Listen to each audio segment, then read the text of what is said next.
Good morning everyone or magandang umaga sa inyong lahat. So ngayon, wala muna akong bonsai ngayon kasi maggawa ako or pinagawa ako ng bowstring. So ang share ko sa inyo is paano magawa ng bowstring. So dito sa aking harap, may tatlong equipment o tatlong pana. So all of this equipment is from Korea. May mga, I think dalawa itong pana na binigay from Korea. Then itong isa siguro lang ang binili. So isi-share ko sa inyo kung paano ako magawa ng bowstring, kung ano ang kinakailangan na mga tools na dito sa table, itong aking string jig na kinakalawang na because hindi na ito nagamit for about 3 years. So, may nagpatulong sa akin na paggawa ng string. So, gawan ko na siyang string.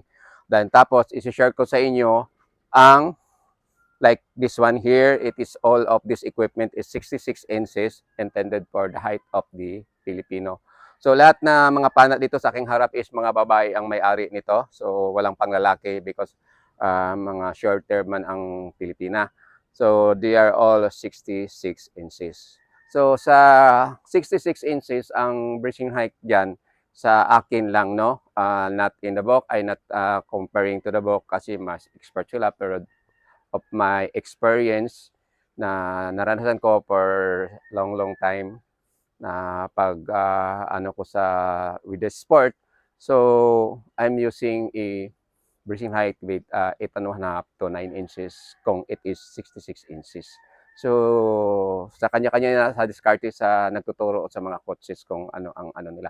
Tapos regarding naman the strands is kung anong poundage ng ano ninyo pana, ang gawin ninyo na number of strands dyan is like sample 40 pounds. So malaman, lagyan mo ng 20 strands. So i-divide by 2. Yan ang tamang pagkuha ng strands sa string.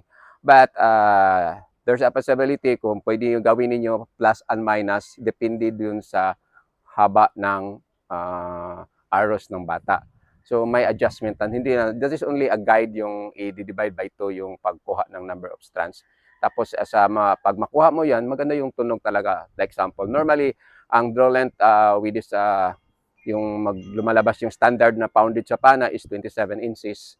So that is for my own experience also. Then ngayon, ang i-share ko sa inyo, kunin ko yung camera, ilalapit ko dito para mapakita ko sa inyo. Normally, this two equipments here, ako ang nagawa. So, para iwas erratic sa firing or sa shooting niya, I use the breaching height of 9 inches tapos buo yung tunog. When it is least done, lalo na pag this kind of equipment is lagyan ninyo ng breaching height with is 8 inches lang, natural, hindi maganda yung tunog. Parang hindi balance yung parang sintunawo. So, hindi na tayo magmamatagal pa pala. Lapitan ko itong camera, transfer ko dito sa malapit. Kung mahirapan. So ito na yung ang unang pana ko. Ito kaya bigay lang ito ng ibang bansa. So maganda yung may sticker na ginagay nila. So ito yung string na gawa ko. It is fabricated ako lang nag-design ng kisser na ito. Nito ang center serving sa gitna. So this is already 5 years old string, but dahil sa magandang gawa, so until now still working pa. So buo pa siya. Then ang i-share ko sa inyo before, kasi kailangan ko pang lagyan ng oil yung mga materials ko. So dito pagsukat ng breaching height ng string. So na makita, it is 9 inches yan. So ito ang normal kasi pag maka 9 inches sa 66 ang mo breaching height. Normally lagay nila is 8 and 3/4, but sa akin ginawa ko itong 9 inches para yung tunog is hindi basag. So maganda yung tunog. Then dito naman tayo sa kabila. Kasi kanya-kanya tayo mga tigawa ng string or mga coaches na kung anong diskarte natin na maging maganda yung tira ng mga athlete natin. So punta naman ako sa kabilang pana. So we have another bow here, still Win and Win product, and it is also from Korea. So ito yung string niya. This is more matanda. It's around 8 years old na string na, pero still buo. Hindi nasira yung kisser. Tapos same pa rin. Sana itong... So yan, it is sana yun. 9 inches. Nahirapan ako di kayo ano itong camera ko. So it is 9 inches for this bow. Nagka-problema itong camera ko. So it is brand new string materials, and it is 8190. So maliit ito na strands, sobrang liit, so we need to make more. So as sinabi ko sa nagpagawa, na ang gawin ko nito is I try to do plus, kasi manipis naman, tapos I think the bow is 48 pounds man, so I need to do plus 2. Subukan ko plus 2, then with this, kung anong ilang strand dito, yun din ang susundin ko, tapos gagawa ako ng plus 2. So balik na natin doon sa stand. So pasensya na po sa camera ko kasi lumalabo bigla. So yan. So ang kinakailangan natin sa paggawa ng string, syempre ang string jig. Yan, kinakalawang na yung string jig. So binigay ito kay Clyde sa akin. So salamat kay Clyde. Tapos you need an arrow para paglagay mo sa, ito ang arrow, para paglagay mo sa knocking point hindi ka mahirapan. At saka yung sizes ng knock dito is may small at saka wala mag-knock. Yan, yung sizes ng knock, nakita yung sa 8, may small at saka large yan. So you need to yung arrow kailangan mo. Tapos kailangan din isa na with this mighty band, masking tape, bowstring, server. Ito ang server. Tapos dito sa kasama na siyang serving thread, so green. Siyempre cutter, lighter, anjuhos, magnifying glass para pag-check yung mga minor o mga micro na mga, like if may depekto ng kaunti. Also the string materials, kailangan kong suriin yan, kasi itong may-ari ng pana is not only a local champion, it is already in the national level na siya. Sobrang galing. Then we have also a flashlight kung kinakailangan. So yun ang mga kagamitan sa paggawa ng string. So ngayon, before I do the making of the string, is i-oil ko muna itong mga materials, string jig ko, kasi kinakalawang na. So ngayon, tinanggal ko na ang string sa pana or sa bow, at tapos linala ko ng kanito para hindi mag-untwist, kasi naka-twist ito, hindi ma-untwist. So nalinisan ko na yung aking string jig na kinakalawang. So maluwag na yung mga tornilyo. So ngayon ilalagay ko na itong string para sukatan ko kung kaano kahaba itong string. So before I do that, bibilangin ko muna kung ilang strands ito na old string na ito. Then yun ang susundin ko. Tapos magawa din ako ng plus 2. Try ko magawa ng plus 2 para masubukan nila yung plus 2. Tapos makakompare nila kung ano yun ang mas comfortable or sa magaling mag-perform, yung normal na string niya or yung plus 2. Yung sabi kong plus 2, dagdagan ng 2 strands. Pwede sa. So ilalagay ko na din, i-mount ko itong camera, kasi ang hirap ako lang mag-isa dito, so hirap maghawak din tapos magawa ko. So punta na tayo, ilagay ko na yung string para sukatan kung gaano kahaba itong string na gagawin ko. So ito na stand. Stand naman ito ang string jig, linagyan ko ng marker para dito yung inner, at saka dito sa kabila diyan ang inner niya.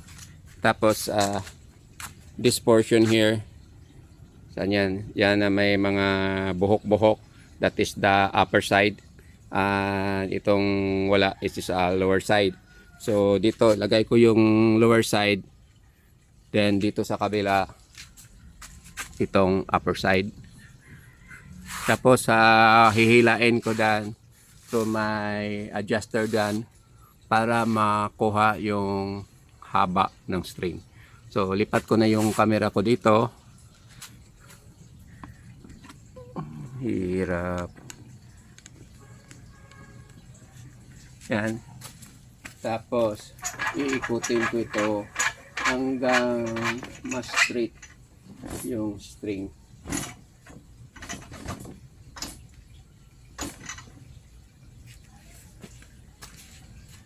Yan.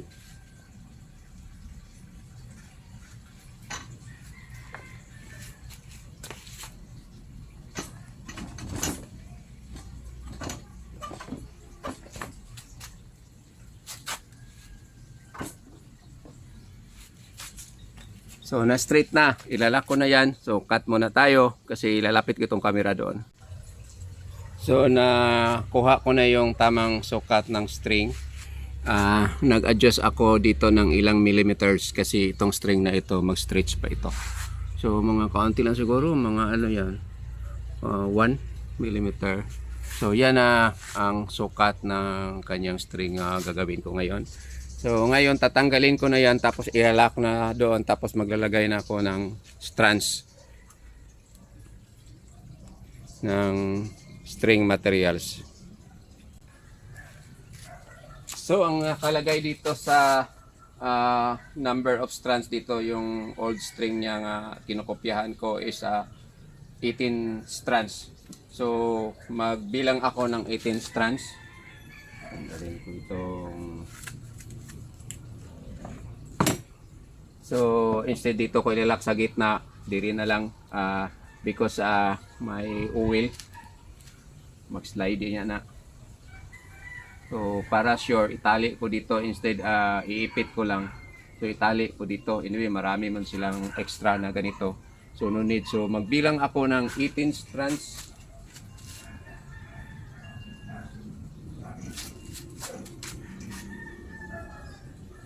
So itong matanda na tayo. So kailangan itong tension ng bawat strands para pareho lahat. Kailangan pantay lahat. So pag may maluag dito na portion, magbaguhin mo ulit yung paghatak mo, kaya may counting pressure itong mo. Kasi pag may isang strand dito na maluwag, yan na magsimula yung trouble mo sa yung string na hindi na pantay yung tension, even though mag-stretch siya. Pero there's a possibility na hindi maganda yung performance ng string nyo. So natapos na ako lagay ng bali 18 strands with this string materials. Ang gawin ko dito is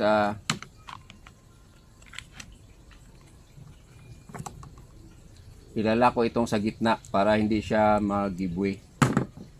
So again, bilangin natin kung ano ba ito, 18 ba ito talaga. So 2, 3, 4, 5, 6, 7, 8, 9. So 9 plus 9 equals 18. Tapos ilalak mo dito sa gitna para pag release mo doon sa kabila, din magsimula ka na mag-start ng string mo, hindi siya basta mag-stretch or lumuwag. And this is temporary lock lang itong ginawa ko dito, kaya yung paglalak ko dito hindi na necessary yung normally sa paglalak yung magawa ng string na hindi mo makita kung saan yung lock. Kasi tatanggalin ko din ito after na mabuo ko na itong string. Yan. So we need a cutter. Yan. Maganda yung cutter pinadala, sobrang hait. So dito sa dulo, this is the upper side of the bow. Malaki yung loop niya dito. Yung sa factory, they're using same size of loop, both upper and lower, for the reason na pwede baliktarin yung string if ever may mga gasgas na tapos maluma na. So pwede baliktarin. But itong sa akin, Kasi concern ako talaga sa string. If ever may mga counting damage yung string, tapon ko na kagad kaysa masira pa yung pana mo. So, ito ang loop niya dito, kaya ito kinuha ko itong pang upper side. Ito ang susukatin ko kasi ang gusto ko kung anong nakalagay dito sa original na kinokopyahan ko, din ang susundin ko. So, ang problema lang ko lang dito is wala akong marker na paint marker. So, fully use a paint marker kasi black itong material, so mahirapan ako. So try ko na lang with this correction fluid marker. Then back up with the pencil pen na lang. Sana makita itong kung saan ako nakamarka. So mamarkahan ko dito. Yan, hopefully hindi yan mabura. Then also dito sa loop, kukopyahin ko itong kung anong sukat nito, din yun ang susundin ko.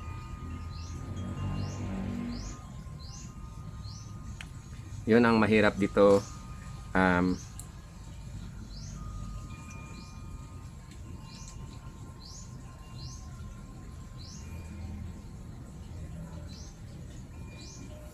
Tapos wala, it's not working yung so try ko itong black pentel pen. Sana kahit na lang may parang silhouette or mapa na lang yung kung saan nakalagay talaga.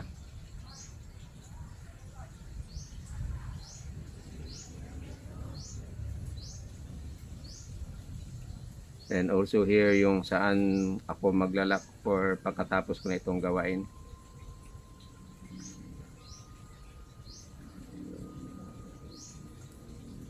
So namarkahan ko na. So that is the time na iikot ko na yung luluwagan ko sa kabila. Anyway, hindi naman ito mag-giveaway ito. Iikot ko na ito. Tapos dito iikot ko rin.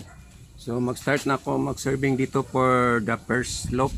So since wala akong paint marker, kasi may itim ito, hindi makikita, mabuti na lang nakita ko yung sa gitna na may white yung correction fluid marker. So ang ginawa ko, linagyan ko na lang ng tape dito.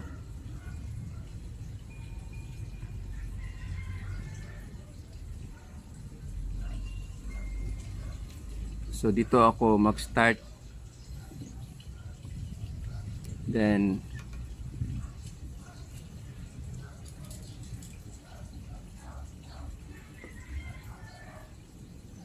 yan ang mahirap pag magawa tayo ng string tapos kulang tayo sa kagamitan.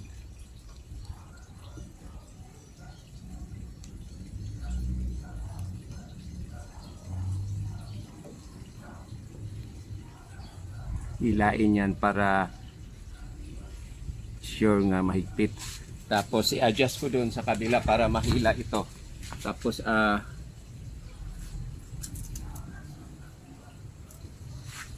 mahigpit talaga yung string. Kailangan ko ng eyeglass kasi hindi na masyadong maliwanag ang paningin natin. So yan na. Then pag makuha mo na, nakaikot ka na, start na ka ng mag-roll. I-adjust mo ito kasi sobrang higpit.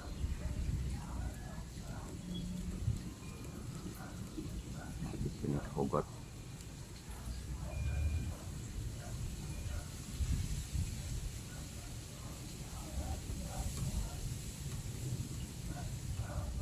Wala pugluag. So itong klase na server, ayoko ng ganito, mas maganda yung ordinary kasi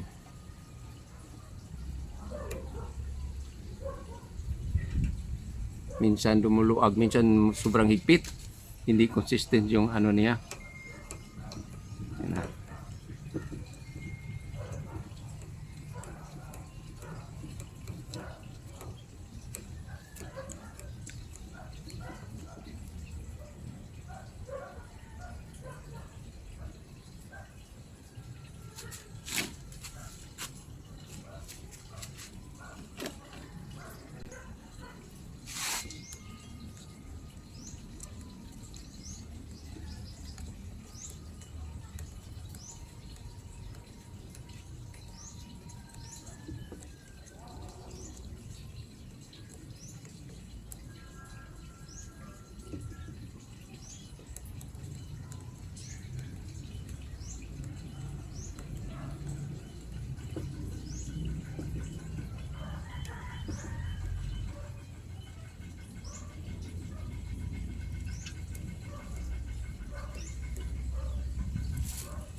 So since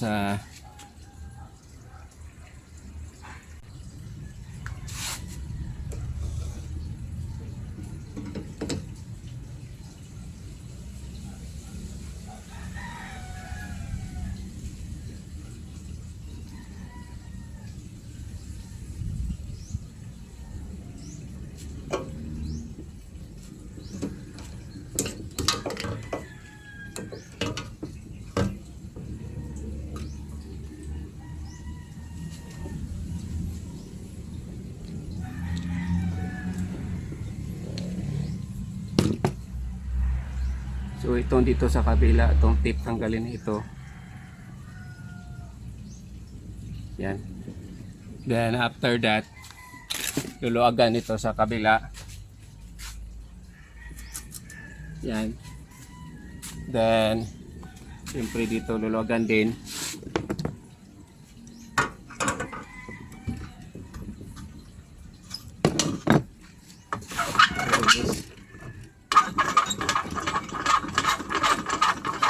So ang nahihirapan ako dito because wala akong marker. So hindi ko alam kung saan ako tumigil yung mag-lock.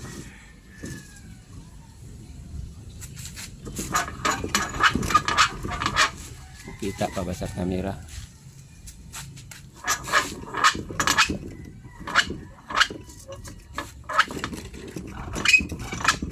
Ang hirap itong string jig ko kasi hindi yung mahalin yung original. So yan, so since hindi sila pantay, ang gawin dito is i-release ko itong dito nga banda. Yan.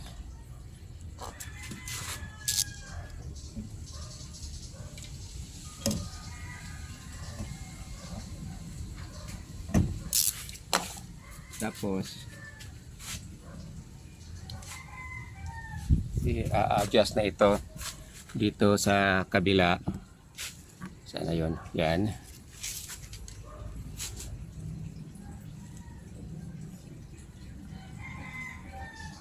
So yan.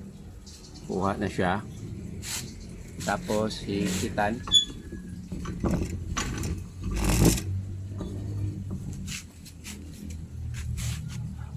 So kung anong ginagawa dito sa kabila, yun din ang gawin doon sa lang naman. Kung anong ginagawa dito, yun din ang gagawin dito doon sa kabila pala. So mahaba-haba itong proseso kasi kulang ako sa kagamitan. So try ko isukat itong original diyan. So tamang-tama yung sukat. So insakto na insakto. So dahil right-handed ako, dito ako sa kabila. So it took me ilang years na bago nakagawa ng string muli. Ngayon lang ako nakabalik paggawa ng string. So if ever may mali man ako sa aking paggawa, kayo na lang ang umunawa sa akin. Kasi hindi man ako expert, kaya ako tumigil na lang ako sa pagturo ng archery dahil may mas magaling pa sa akin na sila ang karapat dapat doon. So yan na, start, balik. Yung starting dito kailangan dahan-dahan ka sa pag-lock kasi baka may gap, then dyan na magka-start nga mag-error.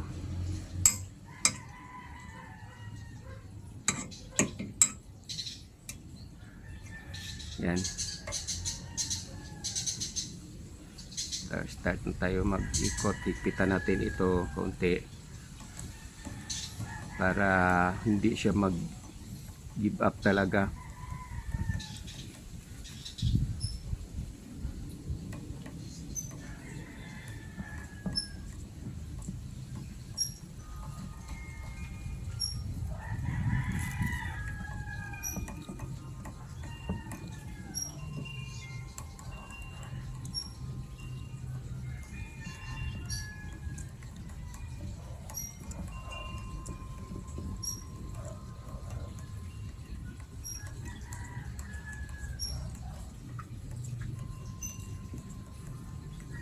So itong paggawa ng string is madali lang ito, basta may string jig ka na maganda.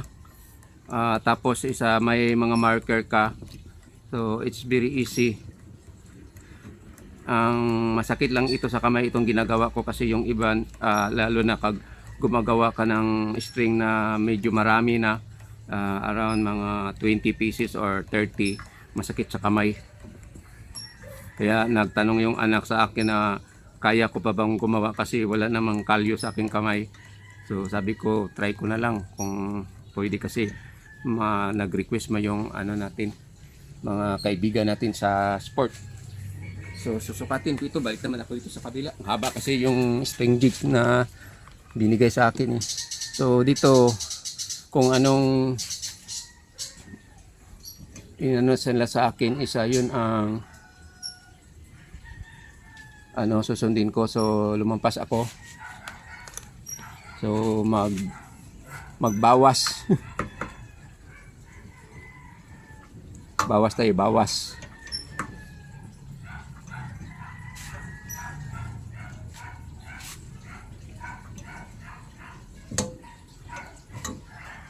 So yan ang ginagawa ko kasi yun ang gagayahin ko paglalak. Habaan ko ito paglalak, baka magka problema, ako ang masisisi. Nagtiwala pa naman sila sa akin, sabi nila yung gawa ko daw is durable, for depende ng kataon siguro yung iba na hindi sana yung ito. Balik naman ako sa kabila. So ito susukatin ito yan, around 1 inch. Yan, maglalak na ako. Makatari.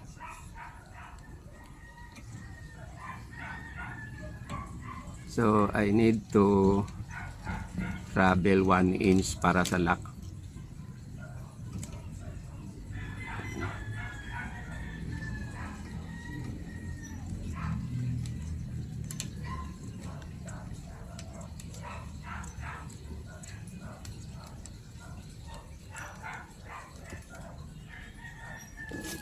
Sukatin natin kung tama na ba, nakarating siya ng 1 inch.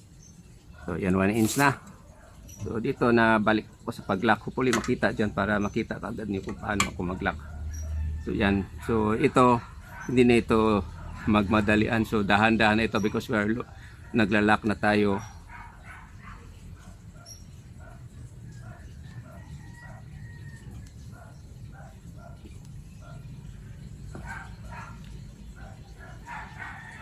Itong paggawa ng string, kailangan yung may devotion ka, kung tawag yun. Ganado ka bang magawa, kasi pag tamad ka dito is ang nakakatamad talaga. Parang nakakainis magawa ng string kasi kailangan careful ka palagi, lalo na sa pag-lock.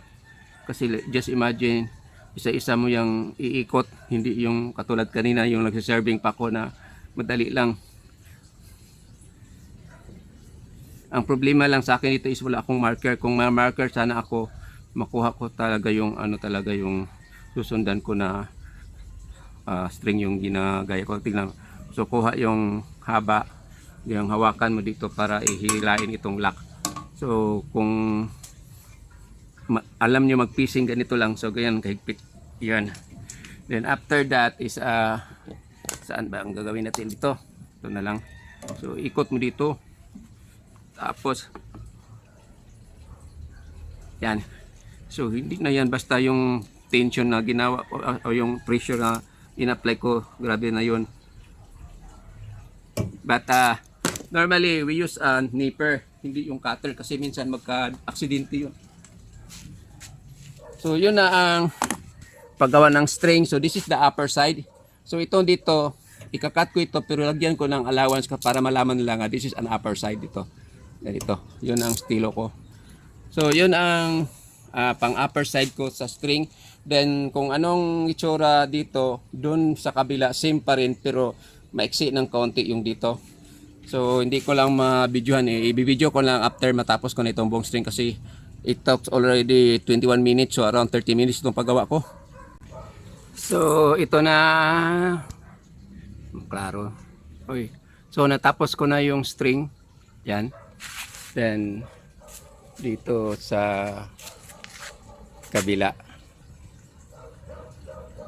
So hindi pa dito natatapos ang paggawa ko ng string kasi I need to put a center serving tapos lagyan pa ito ng knocking point at saka I think magchat-chat ako. Lagyan ba ito ng kisser. So ngayon lipat na ilalagay ko na ito sa pana.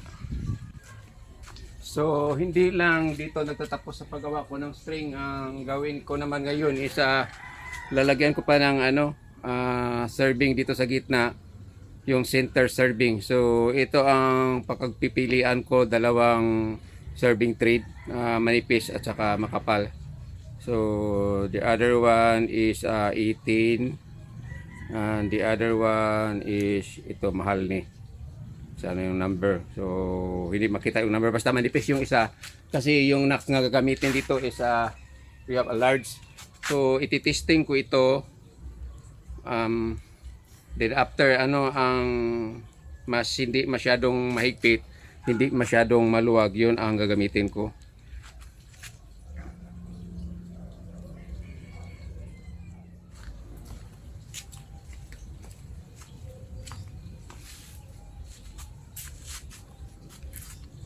So ito na yung serving na gagamitin ko para makulay ang itsura ng pana naman makulay ang itsura ng bowstring. Green na naman ang gagamitin ko.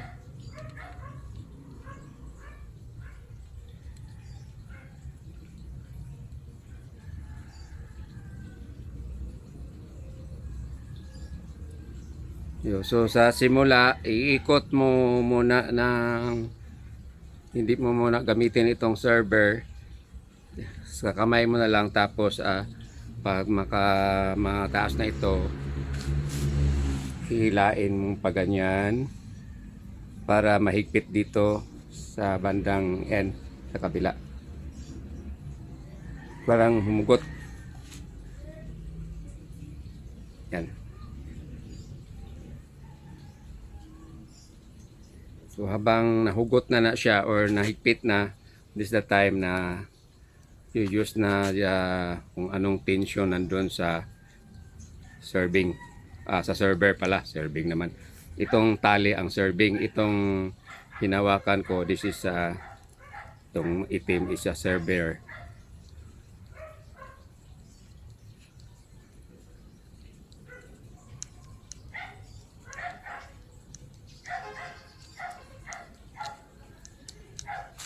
So subukan natin yung arrow pag sobrang higpit ito. So yan, sobrang higpit. So gagawin natin, we use tanggalin natin itong parang pabilo. Yun ang dahilan na lumalaki siya. Then ikot na naman natin. Then higpitan natin para ma-compress pa niya yung then iti-testing natin after yung knocks na naman hanggang dumating tayo doon sa mismong center ng knocking point. Yan, so nag-reduce na siya ng laki. So, yan, so tamang-tama.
So may marker na ako dito.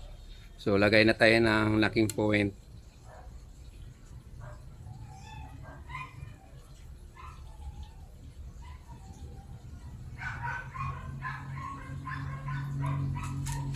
Siyempre, kailangan tayo ng masking tape. Sana yung tumoy. Wala man.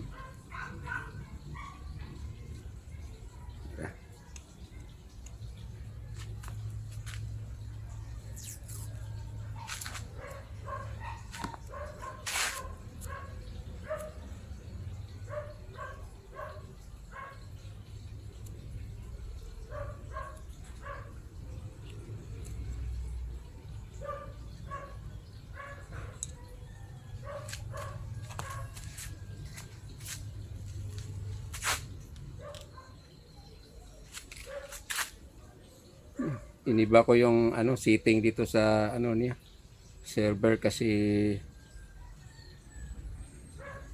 nahirapan ako yung niya.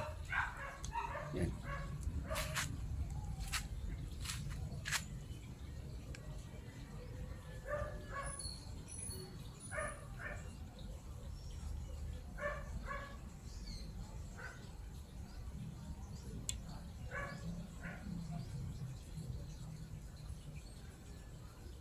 So itong problema ngayon, there's a problema with the unang yung niya.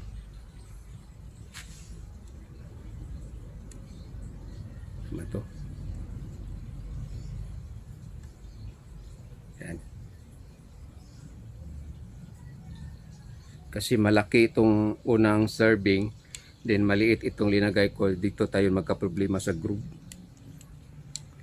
Kaya normally or sa akin ginagawa ko nito is ginagyan ko ito ng yung mighty band para secure, kasi hindi ako 100% sa ginagawa ko na string na walang failure.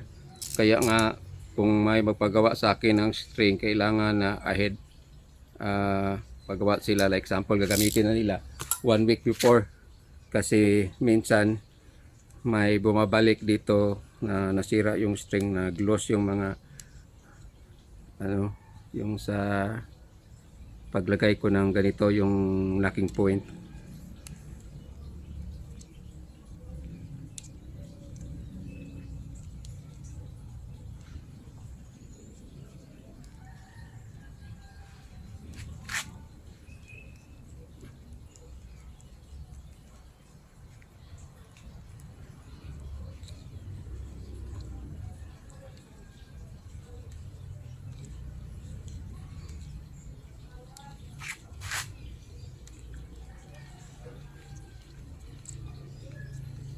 So tignan ko lang kung anong itsura yung locking point yan. Yun din ang susundin ko. So sobrang liit yung locking point dito, kasi gawa ito yung mga foreigner siguro nga kotse ang magaling kaya silang magawa ng ganito. Ako pahabaan ko na for protection of the string, pero itong ginagaya ko is sobrang liit ng locking point. So hindi ako marunong gumagawa yung ganyang mga maliit. Sa mga magagaling lang yun nga mga coach yung gumagawa ng ganyan. Sa akin isa pang lang ako, pang beginners. Ika mo naman yung nalaglag na.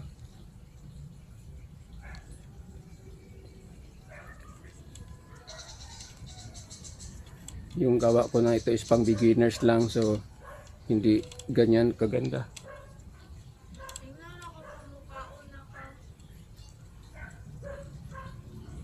So hindi ko magkaya yung sa kanya nga maiksi, ihabaan ko itong sa akin.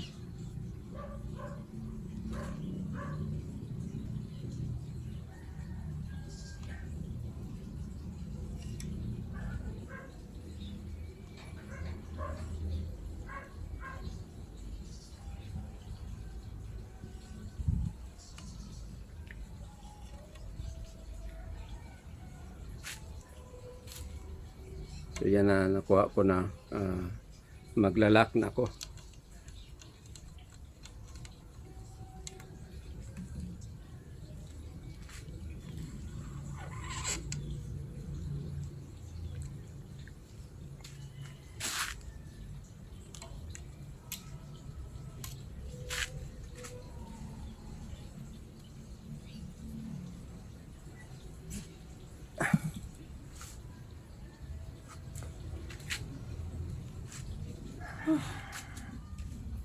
naglagay ng then dito use the arrow kung di ba siya maluwag yung walang clearance.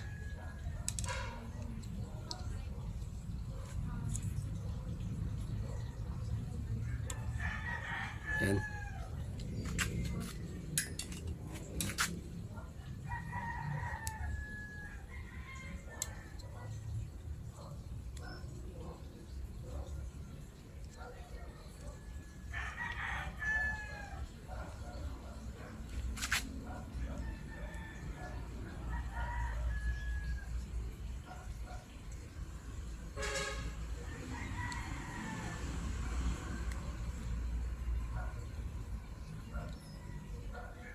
Look.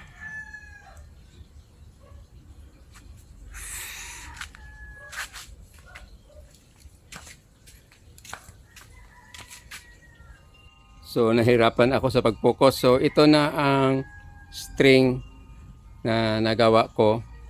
Natapos ko na servingan. So ang ginawa ko, linagyan ko ng glue. Ano ko, parang mold o glue. Then large na pod.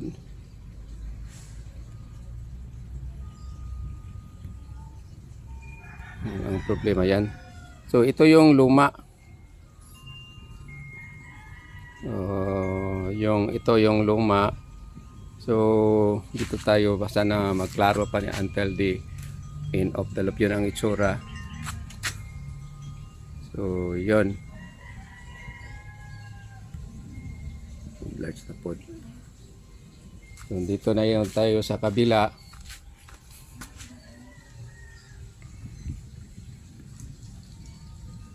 So yun ang itsura sa loop sa end side.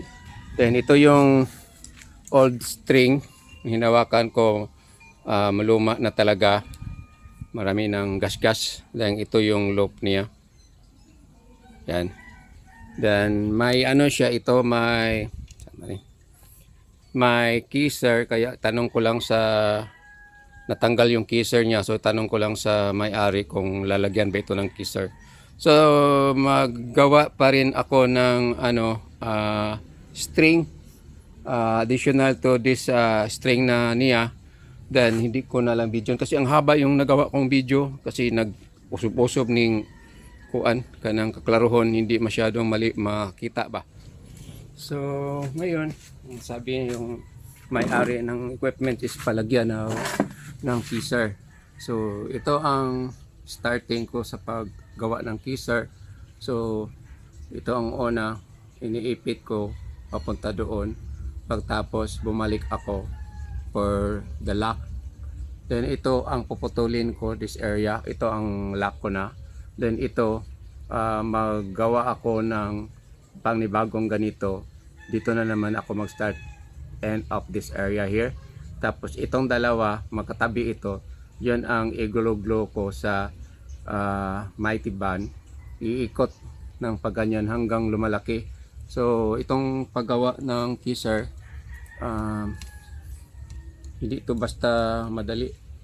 So it takes time. Sana yung adjust ko. Mahaba itong proseso. Tapos itong kisser na ito is movable. If ever, kasi wala dito yung may-ari ng equipment, if ever hindi ito masukat sa kanya, can we move. Then after that, kung normally kung nandito pa yung shooter or yung player, siset ko ito sa kanya.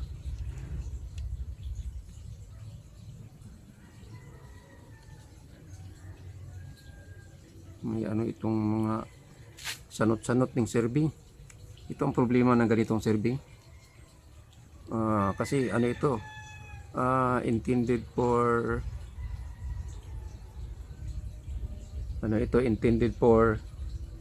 compound bow. Kadalasan compound bow ang gumamit itong serving, kaya parang nag-run siya, then may mga so ito ang ginagawa ko. Dapat ito is magkatabi sila with that one there. Then kita mo mamaya, hindi ko pa ito hinihigpitan kasi i-move pa man ito sa owner, although i-laminate ko ito ng may tiban. Yan, so sana matungkit.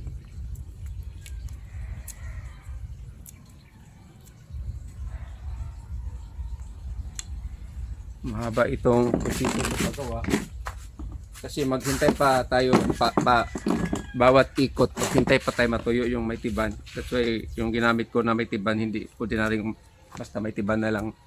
It is a good quality may tiban. So ano yung end ng kabila, kailangan doon siya magkatabi sila pag end of this ano. So itong dulo nito isi-tape ko yan, tapos maglalak na ako dito.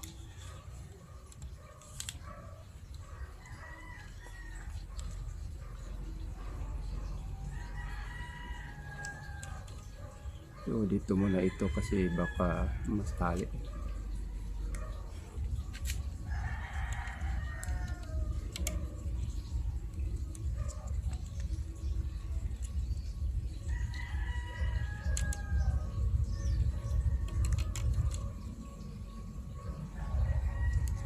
So tama na yan, mahaba na yan. So ilalako dito. Then yung paglalako kailangan na hindi ko ano yun siya, yung sobrang mahigpit kasi baka hindi na mag-move. So I will made a kisser which is movable. Yan. Tapos na kunin ko itong kanto na ito. So dito sila i-move ko hanggang magkatabi sila. So after that, diyan ko nahihilain itong lock na hindi masyadong mahigpit dahil pag hindi ito nakasya sa kanya, hindi na ito mag-move itong kisser. So it is a movable kisser. Halimbawa hindi na sukat sa kanya, i-move ito. Then after that, when you put a lock dito, na lagyan na ito ng lock na hindi na ito siya mag-move. So yan na ready na. So ang gawin ko dito is laminate with mighty band. So pag laminate ko ng mighty band, ang gagawin ko is i-off ko muna yung bali cellphone. Pakita ko lang sa inyo after matapos ko na magawa kasi matagal pa ni siya bago matapos. So I need sana yung serving na flat. So this situation here is masyadong makapal itong serving. So ang lalabas dito is hindi cute itong kisser, masyadong malaki ito.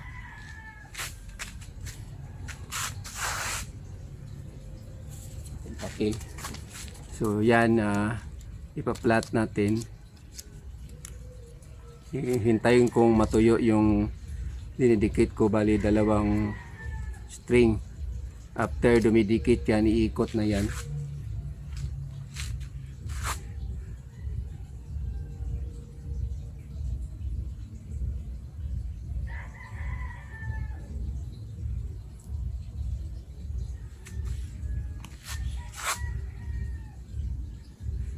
So first round,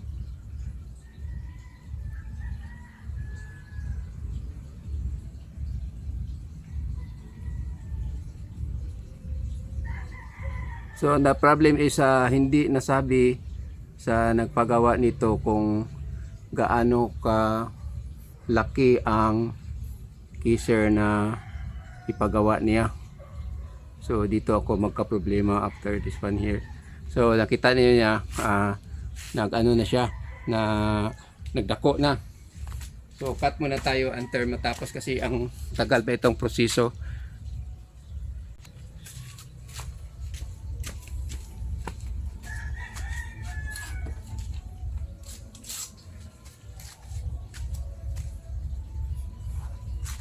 So yun na ang kisser nga ginawa ko. So ang gawin ko na lang ito, ilalaminate ko ito ng may tiban para hindi ito masira.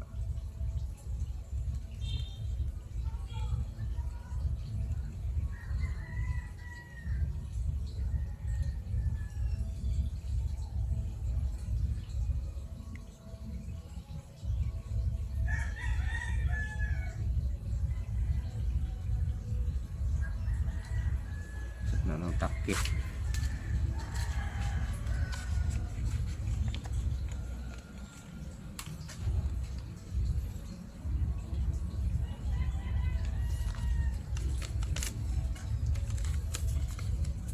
Tapos ganyan na siya ng bond paper, pupunasan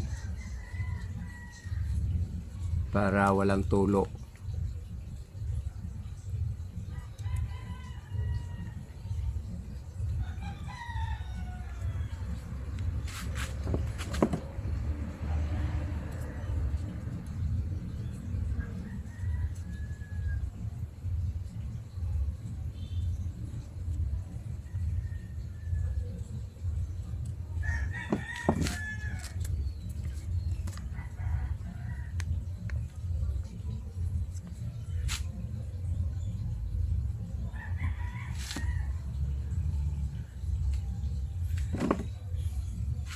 So na-laminate na siya ng may tiban, hindi na yan basta masira. So it is tested to mga ginawa ko. Mas maganda yung yung ganitong kisser. Mas maganda yung nipis na maitim na hindi braided na string ang gawing kisser kasi parang mukhang plastic.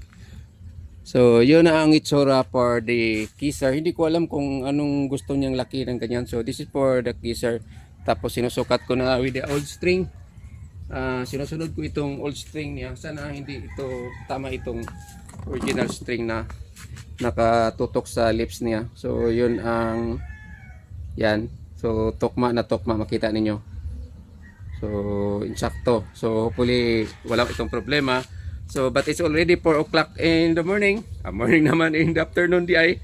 So I need to continue na lang kasi also ito lang ang share ko for this afternoon regarding paano magawa ng string, or not necessary na ganito talaga yung actual kung paano magawa like in the factory, but I'm just using my idea. Then it's okay naman. So far yung mga ginagawa ko ng string is kaunti lang yung mga malfunction or yung biglang nasira kagad, mostly nakatapos siya then sa laro. So yun lang.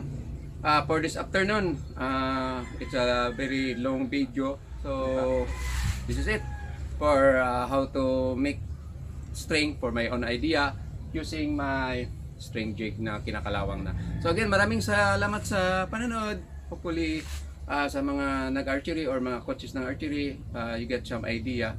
So paano ang ginagawa ko, kung ano ang like we call a secret ng paggawa ko ng string na it will last long. Yung mga string ko nga nagawa. So maraming salamat sa maraming salamat pala sa nanonood. God bless you all. Have a nice afternoon. I hope you. Bye bye.